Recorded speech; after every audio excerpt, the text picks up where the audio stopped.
চলমান রাজনৈতিক পরিস্থিতি নিয়ে জরুরি সংবাদ সম্মেলন ডাকেন জাতীয় নাগরিক পার্টি এনসিপি। শুরুতেই লিখিত বক্তব্য পাঠ করেন দলের আহ্বায়ক নাহিদ ইসলাম। আওয়ামী লীগ নিষিদ্ধের ইস্যুতে প্রধান উপদেষ্টার দেয়া বক্তব্যের সমালোচনা করে বিচার চলাকালীন আওয়ামী লীগের নিবন্ধন বাতিল সহ দলটি নিষিদ্ধের সকল রাজনৈতিক দলকে ঐক্যমত্যে আসার আহ্বান জানান তিনি। সম্প্রতি অন্তর্বর্তীকালীন সরকারের প্রধান উপদেষ্টা মন্তব্য করেছেন, আওয়ামী লীগ নিষিদ্ধের কোনো পরিকল্পনা সরকারের নেই।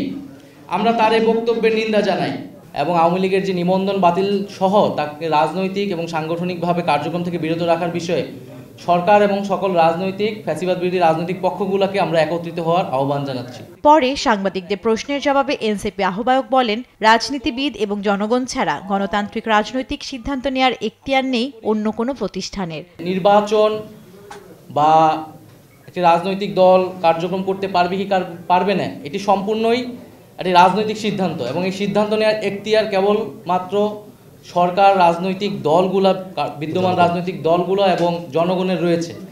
সেখানে সেনাবাহিনী কিংবা রাষ্ট্রীয় এমন কোনো প্রতিষ্ঠান তাদের আসলে এ বিষয়ে কোনো ধরনের মন্তব্য, পরিকল্পনা বা সিদ্ধান্ত প্রস্তাবনা দেওয়ার কোনো ধরনের এখতিয়ার নেই।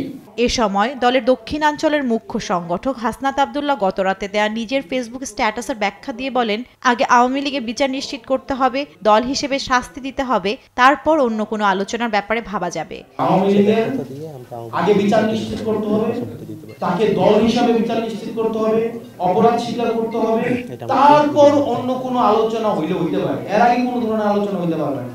সারা দেশে এনসিপি নেতাকর্মীর সমর্থক ও ছাত্র জনতা আওয়ামী লীগের বিচার ও নিষিদ্ধ করার দাবিতে বিক্ষোভ কর্মসূচি অব্যাহত রাখবে বলে জানান দলের সদস্য সচিব আক্তার হোসেন।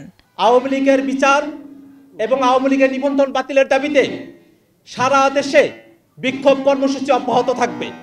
জান্নাতুল মোহনা, দেশ টিভি, ঢাকা।